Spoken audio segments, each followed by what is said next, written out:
Hi everybody! Once again, ito na naman ang panlasang Pinoy na ating ginagawa.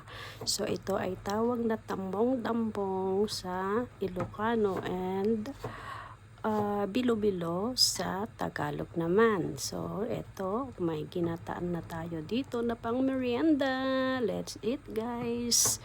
And by the way guys, please subscribe my channel. Ami Esteban lang po at I always post my link and just subscribe, click and subscribe guys. Salamat sa mga nanonood at manonood pa. Thank you so much. God bless us all. At Panlasang Pinoy ay bidang-bida sa sarap. So that's it for today's video guys. Salamat. God bless us all. Ciao. Have a great day.